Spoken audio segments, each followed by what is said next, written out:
This is Talk Business and Politics with Roby Brock.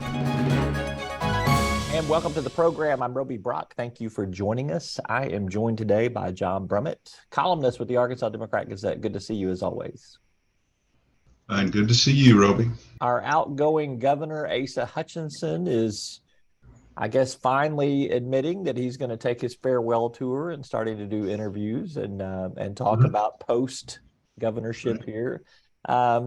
You've had a chance to sit down with him and interview him as well, not to reveal too much scoop, but there's been plenty of other news out there about this. But, Right. How certain are you that Asa Hutchinson is going to run for president next year? 79.7%. It's I give it higher odds than that. So, well, yeah, probably could go higher. You could go into the 90s. I just put it this way. He clearly wants to. He clearly has done all the preparation that he wanted to do at this point and is pleased with that. He talks conversationally of traction that he's getting, and he analyzes it as in an active way. He's not detached when he analyzes it, but he says, you know, I've done everything except make take the next step, which is to do it. And he said that's a big step, and he's going to wait until sometime next year, and he's going to go home to Rogers after he exits the governor's mansion and open an office and go to it and do something. And I think the first thing he'll be doing will be finishing his contemplations and probably, most likely, deciding to do it. I think that's what's in store for him and us next year. I think there's no harm in forming an exploratory committee and just seeing where it goes the first few months there. What do you think, Asa Hutchinson, what does he think his legacy will be as he exits office? And if you agree with that, then I'd like your perspective on it too. Well, I don't want to give away too much of the piece I've written for your publication that'll be published sometime next year, but I'll just have to tell this much. I said, tell me if you agree with this, your governorship is going to be defined for history by two things thrust upon you. One was the pandemic, and the other is trying to be a pragmatic conservative and modernize the state at a time that conservatism took a decided turn to the extreme right in your legislature, in your state, trying to manage both those very difficult situations. He pondered that for a second and said, I accept that. I think in the big picture, that's what it's about. His governorship will be recorded, I think, as one of the states most affected. You know, we've had job growth, we've had surpluses. He steered us, whether you agree with what he did or not. He showed leadership and accountability during the pandemic. He managed to fend off some of the culture right things that he thought would be destructive. And, you know, he's going to be in those, the top 5 or 6 governors, I think, when the historians update the list, seems to me. I agree with you on that. And I think an important other chapter in that book for his legacy is going to be tax cuts. I mean, lowering that top tax rate from 7% to below 5% is pretty phenomenal in a short period of time, particularly considering the circumstances. Yeah, and to do it and produce surpluses with no, I mean, there are things progressives can find that he should have spent on, but without any harm, helped in great measure by all the COVID relief money that flowed in. But yes, and there's something about 4.9. Getting it under 5 makes it seem like it's not 5, you know. So it's like that actually sounds better. But yeah, that's one of his prime pragmatic conservative accomplishments, and he's certainly proud of and should be from a Republican conservative standpoint. That 4.9, that's an old Sam Walton retailer trick there. It's 99 Right. cents, less than $1. I mean, come on. Right. Yeah, it just makes it seem so much lower when it's 4.9. Yeah.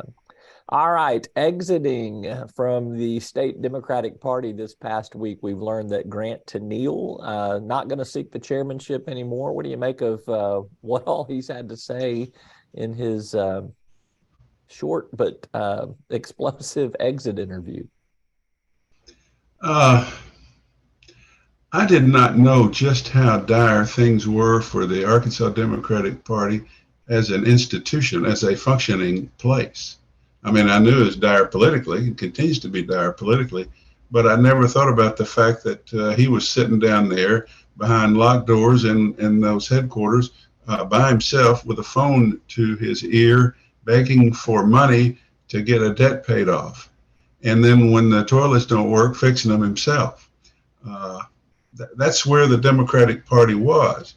He will tell you, I think he told me that he got a call from, I guess, the guy he respects most in the world, the man he worked for and heading economic development, Mike Beebe. And Mike Beebe said, "You've got to do it. You have no choice. You'll be crazy to do it, but you've got to do it. We need somebody to get in there and restore a functioning Arkansas Democratic Party." And he did it because Beebe wanted him to. And now, several $100,000 have been raised. They got a few employees, and he said I was the mechanic or the plumber in some respects, and I've done my job and I'm tired. And he's going to be around. He's going to help. He's not going away forever, but he needs to step away, and because the emergency job seems to be handled. So there's an old thing about the way you tested a typewriter ribbon. You typed, "All good men come to the aid of their party." He was a good man who came to the aid of his party, and now they've got a little bit of a party to go with a little bit of a legislative delegation, and the plumbing's fixed. So Got to watch out. Got to watch out making those references to plumbers in political speak there. That is true. That is true. A dire day. Plugging leaks, right? Yeah, right, yeah. That's right.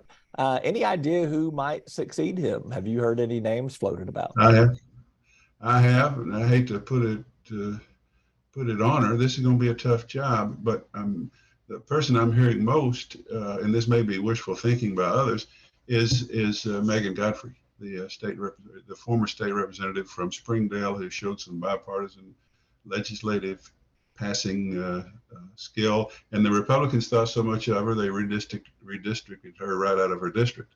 And she is either interested or people are interested in her doing it. Yeah. And that's the name I hear most prominently. But with Grant hanging around, I even heard he might be the executive secretary. I think he wants to be more detached from that, but helping the new person. So keep an eye on her, and she may be, as soon as she sees this, screaming and calling and saying no, no, no. But that's the name I hear. I have heard that name as well. All right, Kyrsten Sinema, the U.S. Senator from Arizona, also leaving the Democratic Party, but Right. a completely different circumstance there. Moving to independent status, that was certainly a curveball out of left field. I think I didn't see it coming. I mean, I guess the rumor's probably been out there, but it seemed to have come suddenly. How does that dampen what happened for the Democrats in this national election? What do you make of her move to independent status? It has dampened the mood a little. Just this, it seemed so much, so exciting for the Democrats to have an actual in the chamber majority rather than kind of a pretend majority, which was a tie with the vice president breaking an occasional tie and with Manchin messing up the works for Schumer. But in fact, it doesn't change much. She never really, but in terms of caucusing with the Democrats, she didn't go to a conference. She didn't attend caucus meetings. She voted for the Democratic judgeship nominees. She leans philosophically to the left on most things, but she worked. I'm telling you, I like some of the work she's done. She took the lead on forging a bipartisan infrastructure bill, this modest gun bill. She got the idea to work with some Republicans and with Chris Murphy on the Democrats, and they got a little something passed. I think she truly believes in bipartisanship. She is not a partisan inclined person. She has spoken at Mitch McConnell's center. She's friendly with Mitch McConnell, and I think she feels honestly independent. I think she thought this new arrangement allowed her to move to independent status. But furthermore, she was never going to get out of, if she wants to run for re-election, she's never going to get out of a Democratic primary in Arizona. So now maybe this gives Arizona, which has got a lot of exciting politics, as you know, the prospect of a three-way Senate race with an incumbent independent, Democrat and a Republican running in one of those a third, and a third races whenever she's up, 2 years or maybe 4. So I think that's what it was all about. And it doesn't really amount to much because it's sort of status quo. She's just now saying what she has been, which is an independent who is far more Democratic by nature than Republican, but friendly with the Republicans and believing in negotiated compromise incremental bills, as do I. So I indulge her a lot more than some other people do. She's widely hated by many partisans, but I kind of like some of the things she does. She gets an up arrow in the John Brummett book there. And there's 2 other independents in the U.S. Senate also as well. Yeah, and one of them yesterday, Bernie Sanders, he's just given her for leaving the Democratic Party. Hell, he's not in the Democratic Party, so I wasn't sure what leg he was standing on, but nonetheless. He was standing on his left leg, John, left leg. So always. Yeah. All right, John Brummett with the Arkansas Democrat Gazette. Always good to catch up. Thanks, Roby. Have a good week. Bye-bye.